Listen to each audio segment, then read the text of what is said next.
지난주에 우리는 로마서 8장 26절 말씀을 가지고 두 가지 포인트를 함께 살펴봤습니다. 첫째로는 우리의 연약함을 인정하자. 그렇게 강한 척하면 안 된다, 하나님 앞에서. 그래서 우리의 연약함을 인정하기. 그런가 하면 두 번째 포인트는 그 연약함을 그 성령님을 향한 의지함으로 연결하자. 낙심하고 스스로를 비관하고 이런 쪽으로 몰고 가지 말고 우리의 연약함을 하나님을 더 의지하는 쪽으로 그렇게 물꼬를 트면 좋겠다. 이 두 가지 포인트로 말씀을 드렸는데요, 이제 오늘은 여기다가 한 가지 포인트를 더 살펴보려고 합니다. 자, 26절을 다시 한번 보시겠습니까? 이와 같이 성령도 우리의 연약함을 도우시나니, 그 다음에 이 물꼬가 어디로 흐르는지를 보십시오. 우리는 마땅히 기도할 바를 알지 못하나 오직 성령이 말할 수 없는 탄식으로 우리를 위하여 친히 간구하시느니라. 이 말씀의 흐름이 어떻습니까? 성령님은 우리 연약함을 도와주시기를 원하시는데 그 성령님이 보시기에 우리가 가진 이것도 약하고 저것도 약하고 약한 게 많지만 성령님이 보시기에 대표적으로 가지고 있는 우리의 연약함은 기도할 바를, 마땅히 기도할 바를 잘 모른다는 거예요. 이게 성령님의 인식입니다. 우리는 마땅히 기도할 바를 알지 못하나, 이 기도를 안 하는 게 지금 포인트가 아니고요, 이 기도를 잘못하고 있는 게 우리의 약점이라고. 기도를 안 하는 것도 문제지만 그 잘못된 기도를 하는 이것도 문제다, 지금 이 말씀을 지적하고 계시는 것입니다. 그 정요석 목사님이라는 분이 쓴 기도인가 주문인가 이런 제목의 책이 있는데요, 그 책에 참 재밌는 한 대목이 나옵니다. 그 배상문 선수라고 아시죠? 그 골프 선수요.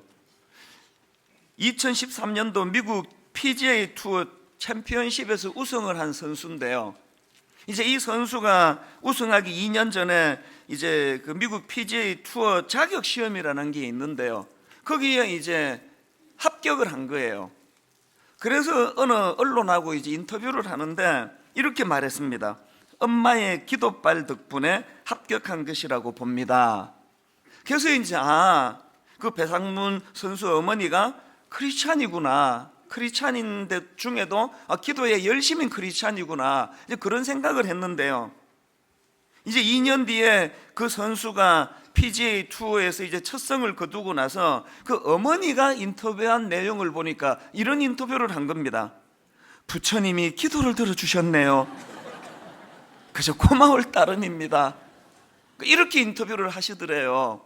그리고 또 그 배상문 선수도 인터뷰에서 이런 말을 했습니다. 경기가 한국 시간으로 새벽에 열리는데 엄마가 그 시간에 절에서 줄곧 기도하신다고 들었습니다. 여기서 우리가 뭘 깨달아야 됩니까? 뭘 알아야 됩니까? 신을 설득해가지고 뭔가를 얻어내는 차원에서의 기도는요, 기독교의 전유물이 아니에요. 모든 종교의 공통된 그 수능 시험 같은 날 보십시오. 부처님한테 기도하는 분들은 우리보다 훨씬 정성이에요. 우리는 그냥 앉아서 그냥 눈만 감고 기도하는데 그분들은 섰다가 앉았다 절했다가 손등을 또 이렇게 뒤집었다가 보니까 정말 정성이에요. 저같이 허리 안 좋은 사람은 하여튼 이쪽이 나아요. 앉아서만 기도하니까. 정성으로 치든 뭐로 치든 그 다른 여타 종교하고 기독교하고 이게 차이점을 발견할 수가 없습니다. 그럼 차이가 뭐냐?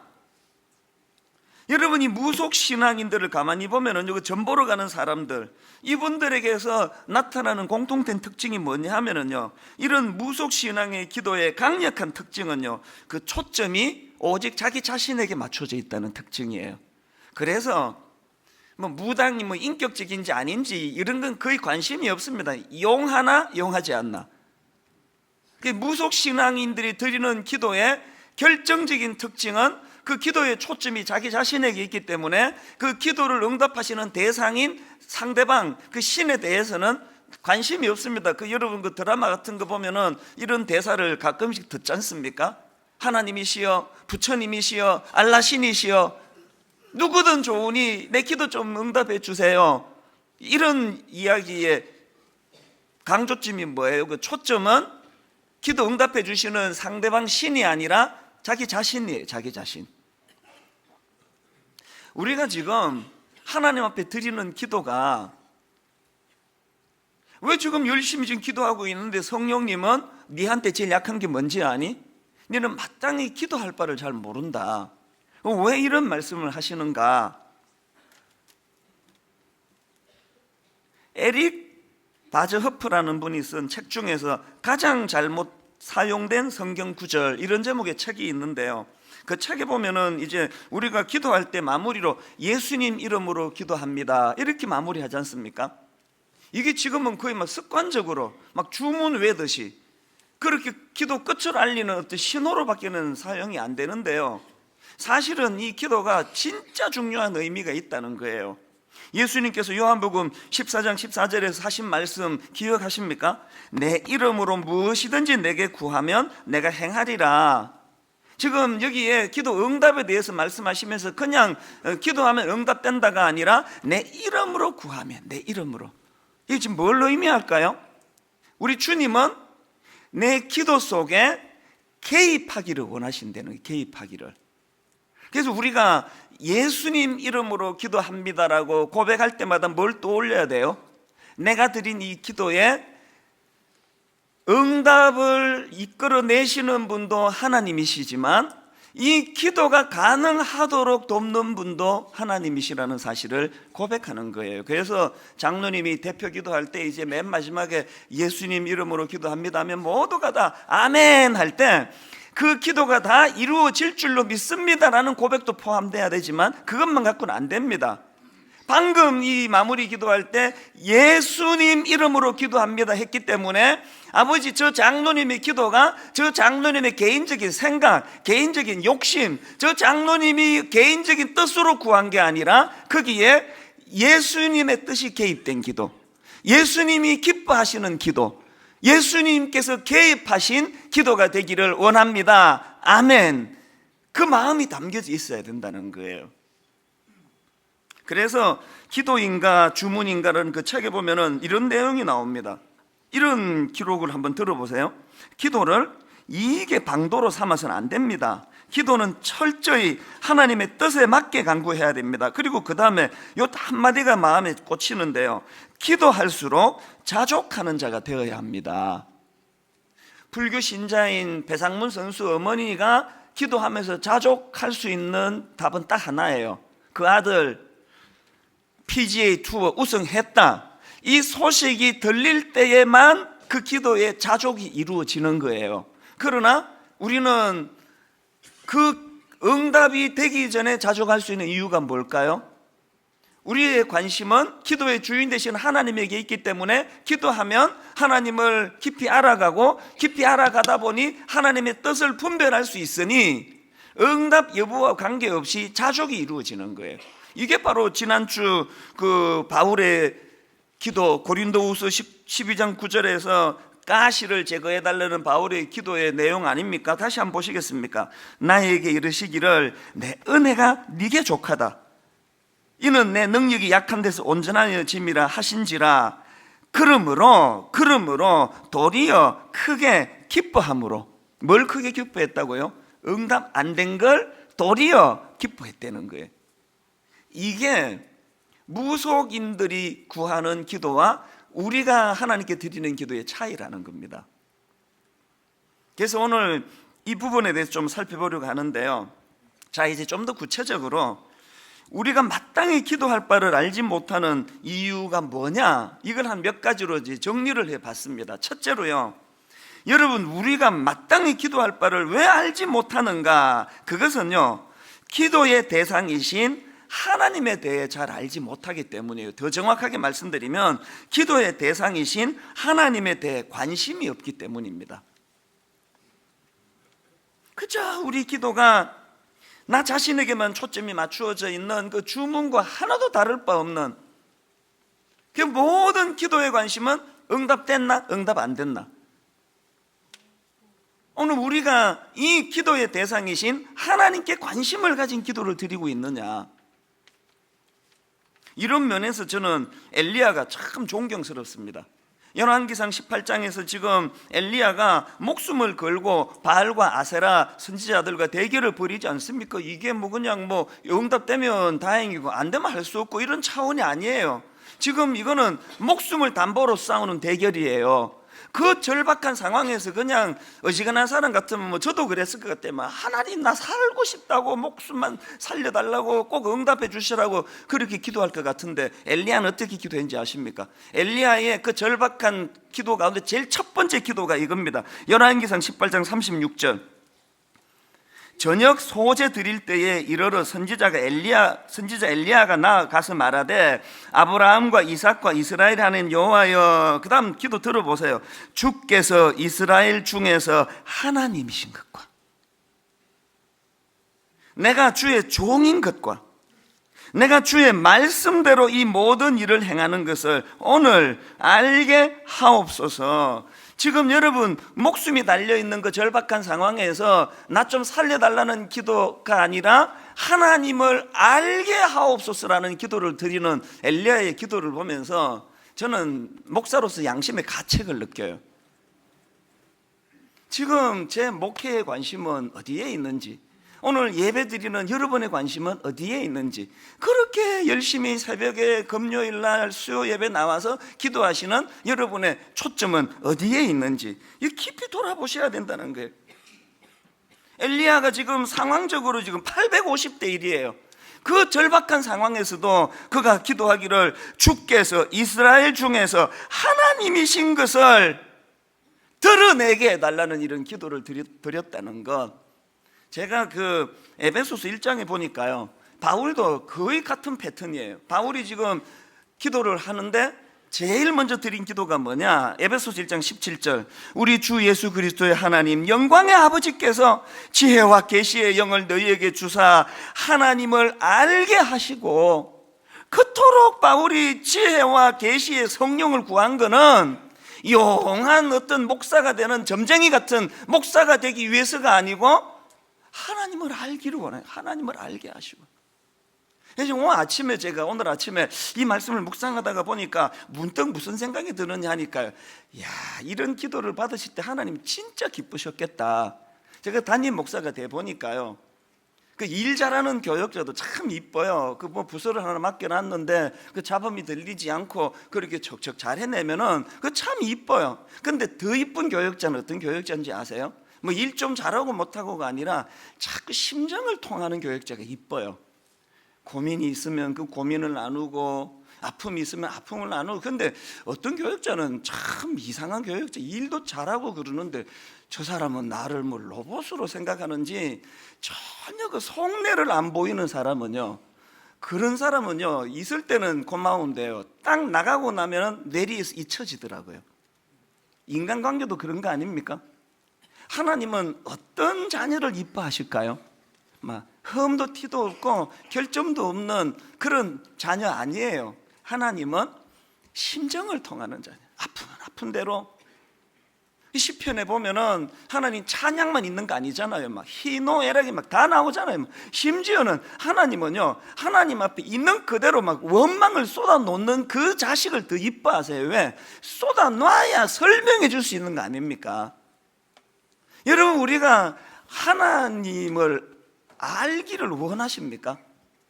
이 무슨 뭐 이게 뭐 제가 무슨 뭐 무당도 아니고 이게 뭐 용한 점쟁이도 아니고 온통 뭐 기도 응답 잘 되는 교회, 뭐 병 낫는 교회, 이런 것만 추구해서는 안 된다는 겁니다.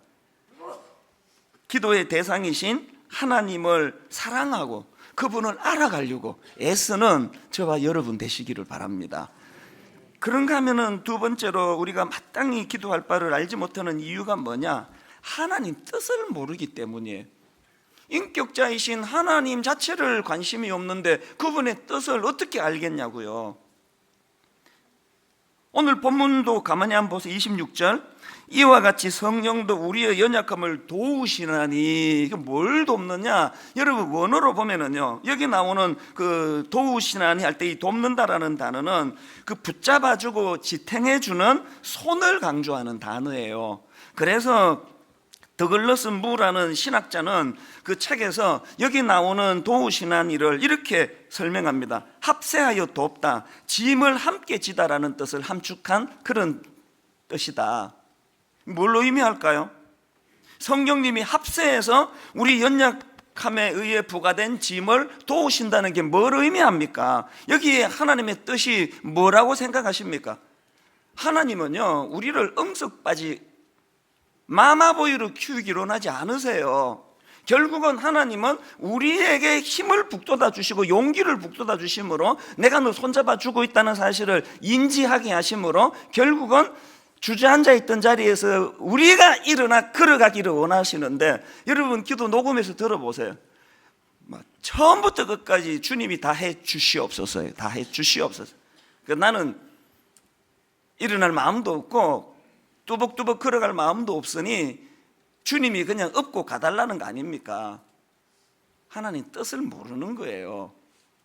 이 26절의 흐름을 가만히 한번 보세요.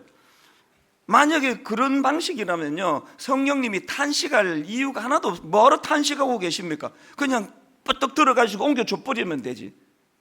탄식하신다는 건 뭘 의미합니까? 뭐가 내포되어 있습니까? 저 녀석이 힘없고 일어나 움직여야 되는데 안 움직이고 있는 그 현실을, 그 연약함을 탄식하시는 거 아닙니까? 하나님 뜻을 모르는 상태로 기도하면요, 그건 정말 주문에 불과해요. 왜? 하나도 응답 안 될 건데. 마마보이를 키워달라고 기도하는데 하나님이 그 기도 들어주시겠습니까? 분당 우리 교회가 14년 동안 달려오는 동안에 여러분, 제가 월요일마다 두통이 오고 화요일마다 일거리가 많아서 막 숨이 턱까지 차고 하나도 안 도와주세요. 하나도. 상담 원하는 사람 점점 더 늘어나지.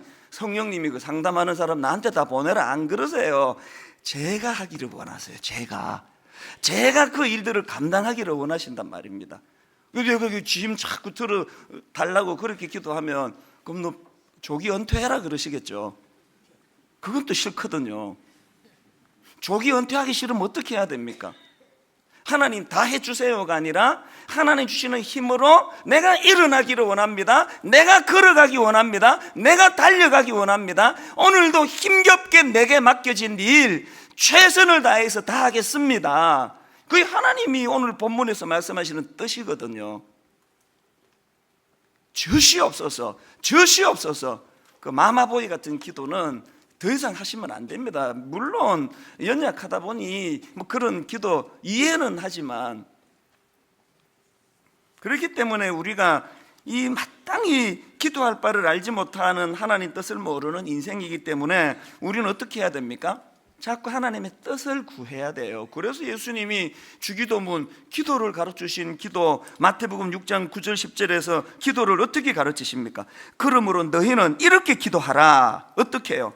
하늘에 계신 우리 아버지여, 이름이 거룩히 여김을 받으시오며 나라가 임하오시며, 그 다음에 뜻이 하늘에서 이루어진 것 같이 땅에서도 이루어지이다. 자기 뜻이 아닌 하나님 뜻을 구하면서 그 하나님의 뜻이 내 기도를 통해 이 땅에서도 이루어 달라고 기도를 한다면, 여러분 기도하는 사람들이 내 한 교회로만 사람들 끌어모으려고 혈안이 되는 이런 짓을 하겠습니까? 하나님의 뜻이 이 땅에서 이루어지기 위하여 돈 그러면서 막 그냥 지금도 다 죽을 때까지 다 못 쓰고 남을 돈을 갖고 있으면서 더 그냥 없는 사람들 그 전셋값 좀 올리지 말자고. 전셋값 좀 조금씩 그렇게 약한 이웃을 돌아보고 살피고 이런 마음을 갖는 게 기도하는 사람의 기도. 하나님의 뜻이 이 땅에서 이루어지는데 누구의 기도를? 내 기도를 통해서 이루어지기를 원한다는 겁니다. 그래서 마태복음 7장 21절에 나더러 주여 주여 하는 자마다 다 천국에 들어갈 것이 아니요 다만 하늘에 계신 내 아버지의 뜻대로 행하는 자라야 들어가니라. 로마서 12장 2절 너희는 이 세대를 본받지 말고 오직 마음을 새롭게 함으로 변화를 받아 하나님의 선하시고 기뻐하시고 온전하신 뜻이 무엇인지 분별하도록 하라. 기도하시는 사랑하는 성도님, 여러분이 그렇게 기도하신다면 이 하나님의 뜻이 이루어지도록 하나님의 뜻을 분별할 수 있는 영안을 구하는 저와 여러분 되시기를 바랍니다. 마지막 세 번째로요, 우리가 마땅히 기도할 바를 알지 못하는 이유가 하나 더 있는데 그게 뭐냐 하니까 하나님 심정을 모른다는, 하나님 심정을. 그 하나님에 대해 무관심하니 하나님 뜻에 어떻게 관심이 있고 하나님의 그 심정을 알 수가 있겠냐고요. 그런데 여러분, 저는 이 하나님의 심정의 관점으로 26절 27절 읽으니까 진짜 감동이 물밀듯 밀려오는 겁니다. 26절을 먼저 한번 보시겠습니까? 이와 같이 성령도 우리의 연약함을 도우시나니 우리는 마땅히 기도할 바를 알지 못하나, 그 다음에 오직 성령이 말할 수 없는 단식으로 우리를 위하여 친히 간구하시니라. 참 재밌는 게요, 여러분 지금 저기 나오는 굵은 글씨를 한번 빼고 한번 읽어보세요. 하나님이 하시고자 하는 말씀에 지장이 하나도 없습니다. 다 전달이 되는 거 아닙니까? 자, 한번 들어보세요. 이와 같이 성령도 우리의 연약함을 도우시나니 우리는 마땅히 기도할 바를 알지 못하나 오직 성령이 우리를 위하여 친히 간구하시느니라. 문장에 지장이 없습니다. 근데 이걸 왜 여기다 넣어놨냐고요. 오직 성령이 우리를 위해 간구하시는데 말할 수 없는 단식으로 간구한다는 게 왜 여기다 넣어놨을까요? 심정을 좀 알아달라는, 심정을. 로봇처럼 그렇게 해야 되리까 하시는 기도가 아니고요. 여러분 그 자식 키울 때, 애가 사춘기 방황할 때 부모의 그 말할 수 없는 단식의 그 마음 아시잖아요. 그게 뭐 부모니까 뭐 자식 키워야지 뭐 반듯하게, 그런 게 아니잖아요. 이 하나님의 심정을 놓치는 신앙생활은 참, 그건 알맹이를 빠뜨린 신앙이에요. 우리는 늘 하나님의 심정. 27절도 마찬가지 아닙니까? 27절에 보니까 마음을 살피시는 이가 성령의 생각을 아시나니, 여기 보니까 지금 하나님을 어떻게 묘사하는가 보니까 하나님은 우리 마음을 살피시는 이라는. 저는 지난 2주 동안에요, 이 한 대목에 필이 꽂혀가지고요, 자다 일어나도 잠자리에 들어가도 마음을 살피시는 이가.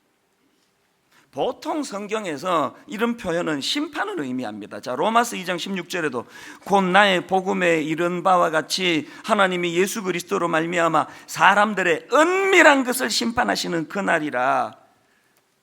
아주 위선적이고 이중적이지만 그 깊은 중심까지도 보시고서 심판하시는 하나님을 강조할 때 이런 표현을 쓰시지만, 여러분 오늘 본문 로마서 8장 27절은 그런 의미가 아닙니다. 여기에서 지금 마음을 살피신다는 그 표현은 어떤 표현이겠습니까?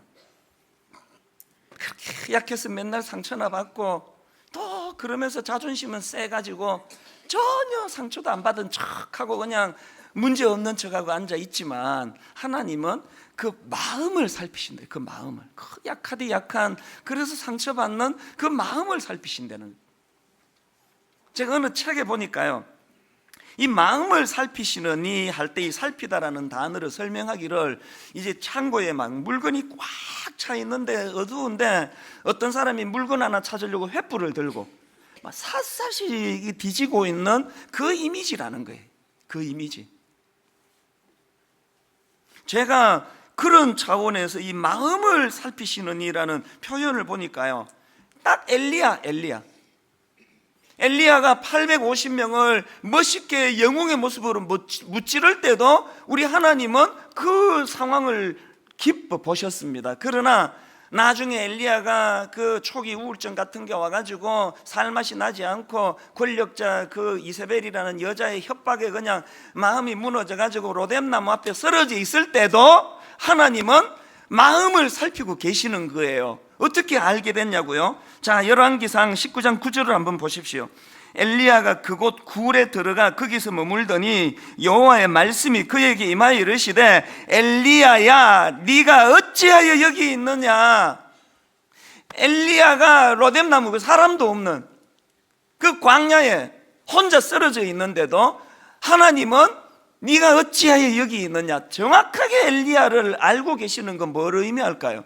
영웅처럼 쓰임 받을 때도 하나님은 그 마음을 살폈지만, 이렇게 그냥 쓰잘데기 없이 초라하게 그 여자 협박 하나에 무너져가지고 죽으려고 하는 초라한, 이건 더 이상 용도 폐기 아닙니까? 세상 관점으로 하면요, 엘리야 찾을 필요 없습니다. 얘는 이제 됐다, 이 정도 쓰고 그 다음에 또 그냥 준비된 얼마나 종들이 많은데, 세상은요, 영도팩이라는 단어가 득세를 하지만 우리 하나님은 제가 이렇게 아름답게 쓰임을 받을 때나 초라해져 찾아주는 사람이 없을 때나 그 마음을 살피시는 거예요. 심지어는 탕자의 비유에 그 둘째 아들을 그 꼴을 한번 보세요.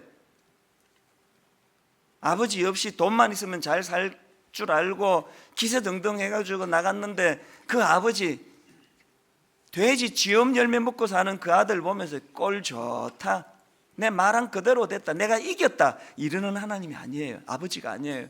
문 밖에 서서, 그 부족함 없는 아버지가 문 밖에 서서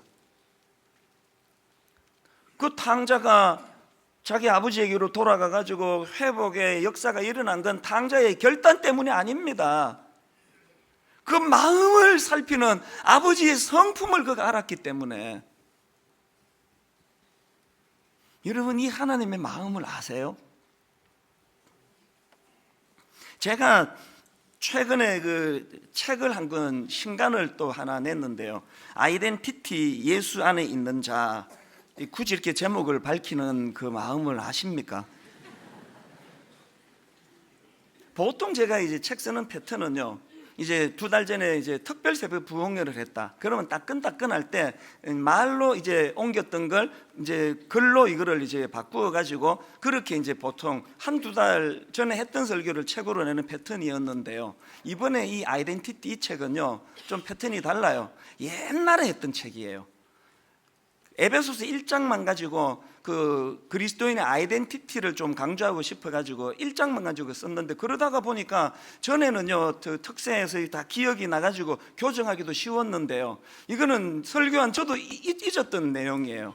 옛날 설교를 다시 꺼내놓고 원고도 보고 녹취한 것도 보고 그렇게 설교를 다듬다가 어느 한 대목에서 제가 마음이 이렇게 탁 무너진 적이 있습니다. 뭐 오래전에 했던 설교라서 못 들으신 분도 많고 또 잊혀졌을 텐데 저도 잊고 있었으니까요. 제가 어느 책에서 본 내용을 그 인용했더라고요. 이 목사님이, 이제 저자 목사님이 그 장례식에 가려고 원효대교를 그 새벽에, 발인 예배는 보통 새벽에 하지 않습니까? 해도 뜨기 전에 그 어둠 속에서 이제 원효대교를 지나다 보니 깜짝 놀란 거예요. 어떤 그 정신 나간 남자 하나가 시커먼 옷을 입고 원효대교 그 차도를 달리, 인도가 뭐 뛰기 불편했나 보죠.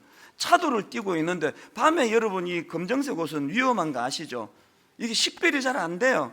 그래서 이 목사님이 깜짝 놀란 거예요. 그래서 이 목사님이 이제 좀 열받았습니다. 그래서 속으로 뭐 좀 미친놈이 다 있네, 저 목사도 열받으면 이렇게 욕합니다. 이런 미친놈이 어디 있나, 그렇게 이제 화가, 그리고는 이제 긴장하니까 속도를 확 줄였겠죠. 천천히 가다가 보니까 그 미친놈이라고 했던 그 목사가 자기 교회 부목사인 거예요. 부교육자가 그 새벽에 양복을 입고, 검정 양복을 입고 가방을 들고 뛰더라는 거예요. 그래가지고 그 목사님이 차 세워가지고 뭐 얼마나 화가 났겠습니까? 네 뭐 하는 짓이냐고, 정신이 있냐 없냐고 그랬더니요, 그 부목사가 너무 당황했겠죠. 담임 목사님이 그 생각지도 않게 나타났으니까. 그 부목사가 하는 이야기가 뭐냐 하니까 최근에 그 2살 된 자기 아들이 간암 판정을 받았다는 거예요. 2살 된 아들이 지금 간암 판정을 받으니까 이 아버지 마음이 더 녹아내리는 거 아닙니까? 그래서 지금 간 이식 수술, 당일에 지금 자기 간을 이식 수술해야 되는데, 불행하게도 자기가 검사를 받아보니까 지방간 수치가 높아가지고 이식이 안 된다는 거예요. 그때부터 이 젊은 목사가요, 뭘 결심했나? 신방을 가든 장례식 가든 어디를 가든 무조건 뛰기로 한 거예요. 무조건. 지금 그 목사님하고 목적지가 같아요. 지금 장례식 가고 있는 중이에요. 검은 양복을 입은 거예요. 그 새벽에 검은 양복을 입고 지방 간 수치를 내리게 하려고 달리고 있는 그 둘째 아들의 모습을 내 책 원고를 교정하다가 마음이 이렇게 탁 꽂히는 거예요. 그 아버지의 마음을 아십니까? 그 미친놈 소리를 들으면서 원효대교를 달려야 하는 온통 그 아버지 마음속에 그 2살 된 아들, 어떻게 하면 이거 병 고쳐주나, 그거 하나에 꽂혀 있으니까 체면도 없고 상식도 없고. 예수님이 십자가를 지셨다, 이 상식이 안 맞는 이야기예요. 무슨 놈의 신이 십자가를 지느냐고 안 믿어요, 사람들이.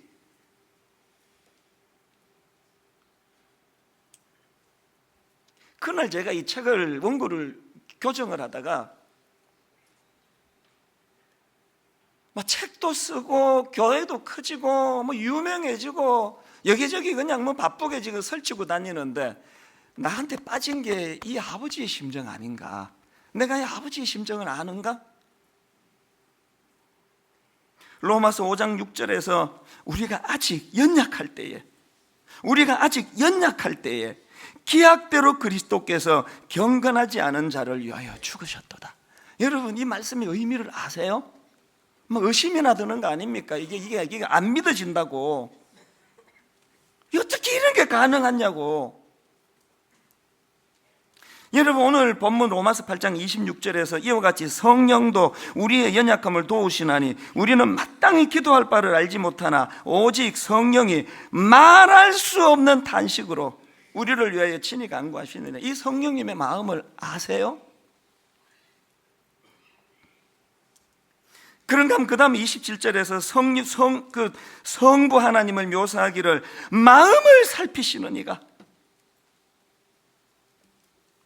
왜 지금 뭔가 중요한 걸 놓치는 신앙생활, 뭔가 중요한 걸 놓치는 기도생활, 이게 무속신앙 비스무리하게 그냥 대상이 하나님 관심 없고, 뭐 그분이 나 위해서 뭐 했는지 관심 없고, 그분의 뜻 별로 알고 싶지 않고 응답만 해달라는 거예요. 응답만. 복채 헌금 두둑히 낼 테니까 응답만 해달라는 거 아닙니까? 여러분, 이 하나님의 마음을 아십니까? 응답해 주지 않으셔서 당장 저렇게 마음이 힘들어 쓰라려 하는 그 자식의 눈물을 외면치 아니하시는, 그럼에도 불구하고 끝끝내 응답해 주실 수 없는 그 하나님의 깊은 사랑을 아십니까? 제가 그 책을 교정하고 나서 종종 머릿속에 그 원효대교가 떠올라요. 오늘도 새벽에 금정 양복을 입고 원효대교를 달리고 계시는 하나님, 영적으로 암에 걸려있는 저를 살려주시려고. 저는 오늘 이 설교의 마무리를, 여러분 이 찬양 아시잖아요. 주께 가까이 날 이끄소서. 간절히 주님만을 원합니다. 채워주소서. 주의 사랑을 진정한 찬양 드릴 수 있도록. 후렴에 보니까요, 목마른 나의 영혼, 목마른 나의 영혼. 제가 이런 생각이 드는 거예요. 인생은 다 목마르거든요. 뭐에 목마른가? 뭐에 목마르세요? 뭐에 목마르세요? 목마른 나의 영혼, 주를 부르니 나의 맘 만져주세요. 하나님, 온 내 관심은 응답받아가지고 부자 되는 거, 병 고치는 거, 이 땅에서 떵떵거리고 잘 사는 거, 유명해지는 거. 하나님, 내 관심이 그 결과에 초점이 있는 것이 아니라 그것을 가능케 해주시는 하나님 아버지에게 초점이 있는 목회, 봉사, 기도, 신앙생활 되기 원합니다. 우리 가사를 생각하시면서 한번 이렇게 찬양하기 원합니다. 주께 가까이 날 이끄소서. 간절히 주님만을 원합니다. 채워주소서. 무엇으로? 주의 사랑을 진정한 찬양 드릴 수 있도록. 다시 한번, 주께 가까이 날 이끄소서. 간절히 주님만을 원합니다. 채워주소서. 주의 사랑을 진정한 찬양 드릴 수 있도록. 여러분, 이렇게 목마른 나의 영혼, 주를 부르니 나의 마음 만져주소서. 주님만을 원합니다. 더 원합니다. 원합니다. 나의 마음 만져주소서. 주께 가까이 날 이끄소서. 간절히 주님만을 원합니다. 채워주소서. 주의 사랑을 진정한 찬양 드릴 수 있도록 목마른 나의 영혼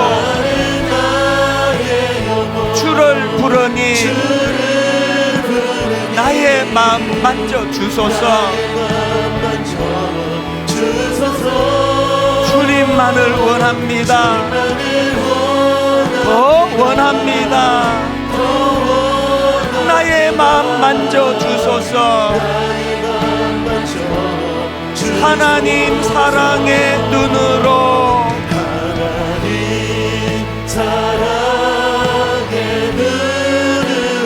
너를 어느 때나 바라보시고 하나님 인자한 귀로서 언제나 너에게 기울이시니 어둠의 밝은 빛을 비춰주시고 너의 작은 신음에도 응답하시니 너는 어느 곳에 있든지 주를 향하고 주만 바라볼지라. 여러분 하나님의 심정을 아십니까? 하나님 사랑의 눈으로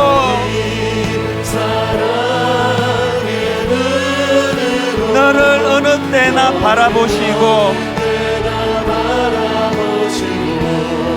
하나님 인자한 귀로서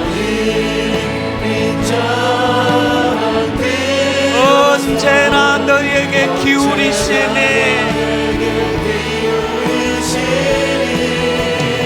어둠의 밝은 빛을 비춰주시고 너의 작은 신음에도 응답하시니 너는 어느 곳에 있든지 주를 향하고 주만 바라볼지라. 기도하실 분 하나님 앞에 기도하시기 원합니다. 한 번 더 하나님 사랑의 눈으로 살아계신 하나님을 더 알기 원합니다. 하나님의 뜻을 분별하기 원합니다. 하나님의 심정을 하나님의 마음을 알기를 원합니다.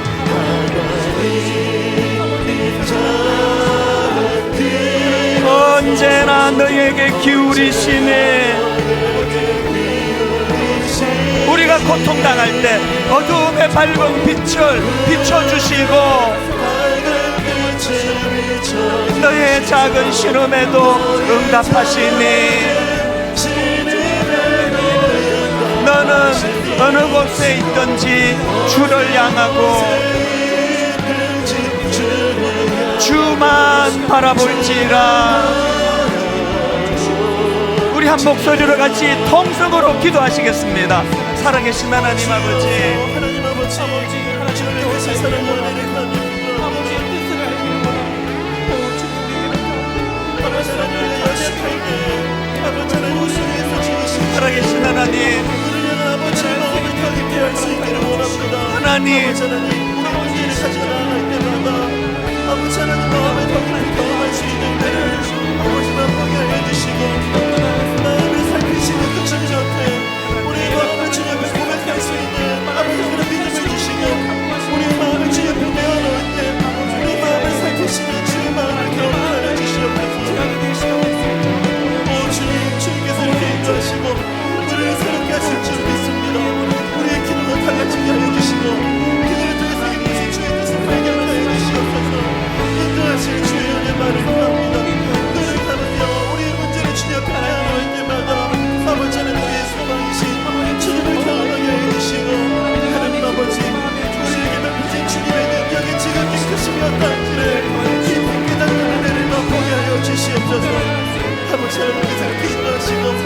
계속 기도하실 분 계속 기도하시고 우리 하나님의 마음을 이렇게 찬양하기 원합니다. 하나님의 사랑을 사모하는 자, 하나님의 평안을 바라보는 자, 너의 모든 것 창조하신 우리 주님이 너를 얼마나 사랑하시는지 여러분 이 사실을 아십니까? 하나님께 찬양과 경배하는 자, 하나님의 선하심을 닮아가는 자, 너의 모든 것 창조하신 우리 주님이 너를 자녀 삼으셨네. 여러분 이 사실을 아십니까? 하나님 사랑의 눈으로 너를 어느 때나 바라보시고 하나님 인자한 귀로서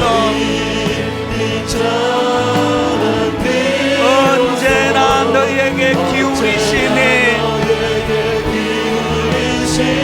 우리가 고통 속에 빠질 때 어두움의 밝은 빛을 비춰주시고 너의 작은 신음에도 응답하시니 너는 어느 곳에 있든지 주를 향하고 주만 바라볼지라. 우리 다 자리에서 일어나셔서 하나님 사랑의 눈으로 너를 어느 때나 바라보시고 하나님 인자한 귀로서 언제나 너에게 기울이시니 어둠의 밝은 빛을 비춰주시고 너의 작은 시름에도 응답하시니 너는 어느 곳에 있든지 주를 향하고 주만 바라볼지라. 주만 바라볼지라.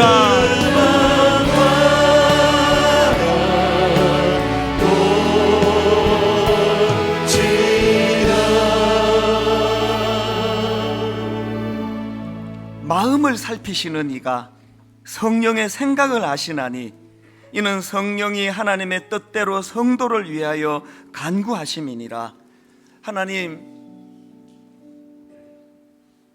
하나님을 좀 더 잘 알기를 원합니다. 하나님의 뜻이 무엇인지를 분별하기를 원합니다. 우리를 향하신 상식적으로 논리적으로 맞지 않는 십자가의 자리까지 내어주셨던 그 하나님의 심정을 파악하기를 원합니다. 하나님의 그 마음이 내게 전달이 될 때 마음을 살피시는 이가 내 아버지가 되심으로 때로는 많은 사람들에게 주목을 받고 성공했다는 칭찬을 듣고 사람들의 시선을 끌 때만 있는 것이 아니라 어떨 때는 초라한 로뎀나무 밑에 주저앉을 때도 있고 어떨 때는 나 자신의 존재감이 너무 비참해서 하나님 이대로 데려가 달라고 신음소리를 내는 순간도 있을진데 그 순간에도 마음을 살피시는 하나님은 우리를 헤아려 보고 계시기 때문에 엘리야야 네가 어찌 거기 있느냐, 그 한마디가 엘리야에게 회복의 출발이 되었던 것처럼 이번 한 주간 마음을 살피신 하나님, 내 어떤 형편에 처해 있든지 그 하나님의 심정을 헤아릴 줄 아는 그 하나님의 심정으로 감격하고 회복되며 아버지 원효대교를 그 2살 된 아들을 생각하며 정신없이 달릴 수밖에 없었던 그 아버지의 마음이 바로 살아계신 하나님 아버지, 나를 향하신 그 하나님의 마음이심을, 이것을 바로 깨닫고 인식하고 감사하는 저희들의 한 주간이 되도록 인도하여 주시옵소서.